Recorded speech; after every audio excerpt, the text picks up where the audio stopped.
attempted murder. The dude that was messing with him bit off more than he can chew. He beat Stuart Smith, I swear, halfway to death. Raja Jackson needs to go to prison for quite some time. Some people think Raja Jackson deserves prison, while others say he was just defending himself against a bully. But let's hear from the legends who've lived this business, starting with JBL, who refused to play both sides of the fence when he summed up his thoughts on the situation with just 2 words. Attempted murder. There's no other way to describe it. And, I'm going to give you some caveats about what could have been done, but I want to make it very clear.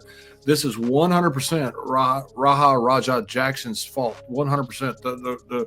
The fault and the blame lies 100% with this man. I feel sorry for Rampage, who seems like a really good guy. His talk about his son had a concussion. We can talk about that in a minute. And that he should have been there to put him in that situation, which is, I think, correct. Once this guy's out, the fight's over. If it is a fight, the guy didn't know he was in a fight. So forget about the fact that the guy thought he was working and he knocks him out. But at that point, it's just attempted murder. I don't care what happens. I don't care if this happened in the back.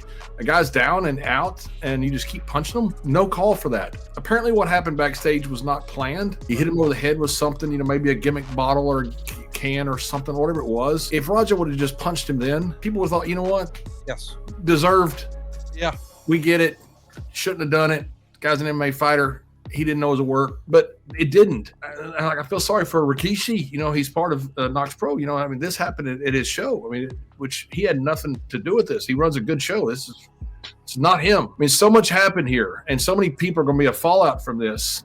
And this is 100% on Raja Jackson. JBL says it's all on Raja, but Mark Henry completely disagrees because he fired back with a very different blame game. The dude that was messing with him bit off more than he can chew. You got to be careful, 1, who you mess with, and 2, what kind of example are you as a veteran for inciting a ride with a kid? He's not 12 or nothing, but he's still significantly younger, and you want to make sure that everybody knows what we're doing. Now that there's shows out there, like Unreal, where people see how educated and well taught and experienced you have to be at the highest levels of pro wrestling, you see why it's important to have that training like they do at NXT. Also, the hazing days, the corny bullshit days are over with. Every one of these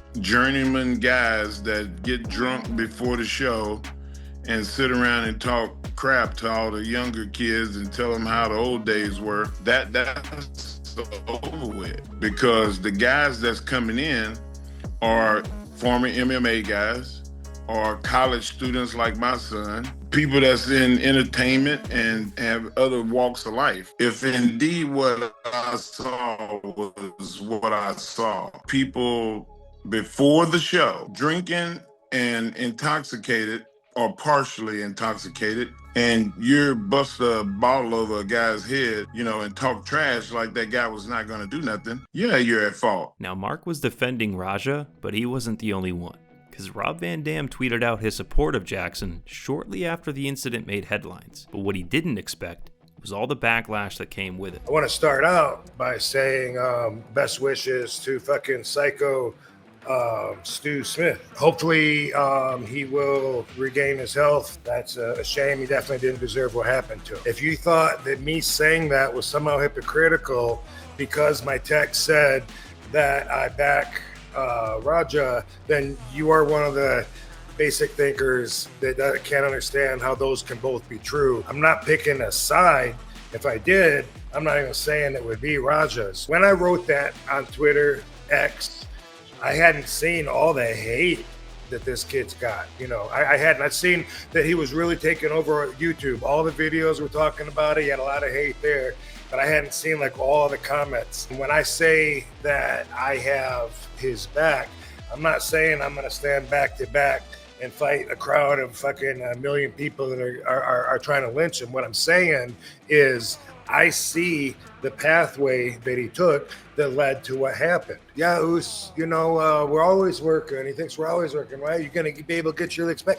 And he's saying right there, okay, as long as I get my licks back. And then he's in the front row on his phone and everyone is, talking shit to him, stirring him up. In his mind, they've already told him to go in there and get him back for real. We hear him say while he's sitting there in the front row, he says, they told me to keep punching until they pull me off.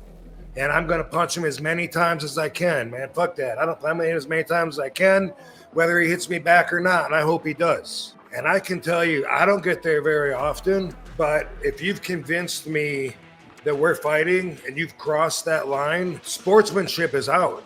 I'm fighting to survive at that point. RVD claims it was survival mode, but I don't know, man. Dude looked like he was knocked out before the punches, so it didn't really look like self-defense at that point. And I think Miro might agree with me there, because he took to Twitter and came to Stu's defense, saying he's an amazing guy, a former US Army veteran, and didn't deserve what happened in that ring. But what about Rikishi, the owner of the promotion this happened in? Well, his company released an official statement saying what was supposed to be a planned and agreed upon wrestling spot turned into a selfish, irresponsible act of violence against Mr. Smith. This egregious act is reprehensible and never should have occurred. In the 17 years of operation at Knox Pro Wrestling Academy, there has never been anything as heinous take place, such as this, and we apologize to our patrons and fans. But how does wrestling YouTube legend Maven feel about this? Well, he thinks this whole thing is one giant misunderstanding, and that while Raja thought he was giving a receipt, in reality, he was giving a lawyer Exhibit A.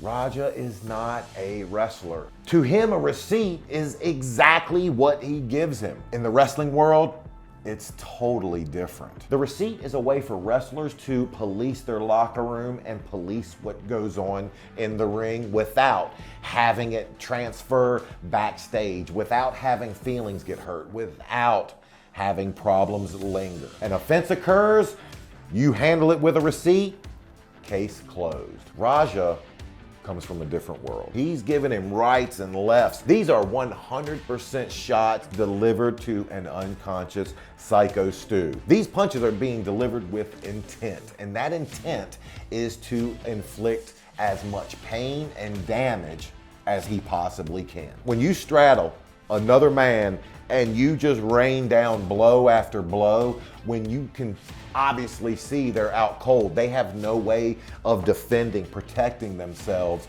you're borderline flirting with assault and quite possibly criminal charges. Both of these guys' lives will never be the same. I don't know the state of Stu right now. I hope he's fine. I do know one thing, Raja, his problems are just beginning. Raja's not the only one whose problems are just beginning, though, because according to Jeff Jarrett, the whole promotion needs to be held accountable. The whole thing, to me, and look, I'm not pointing fingers, but you're asking comments, and I'm trying to digest and make his, I'll say, quality of statement as possible, but the lack of leadership, it ultimately falls on who rented the building that night, who's the promoter, and I'm not pointing fingers because I don't know who it is, but you can't say, hey, I didn't know nothing about this, I didn't know about that. Well, ultimately, if you're going to make profit out of the show, who was going to make the profit? So you got to take the good, and the bad is this happened on your dime, on your clock, on all that. Jeff thinks the blame should go all the way to the top, but Dutch Mantell is pointing his finger at just one individual. The more I read, the more I became interested in it. Then the video started coming out, and I watched most of the video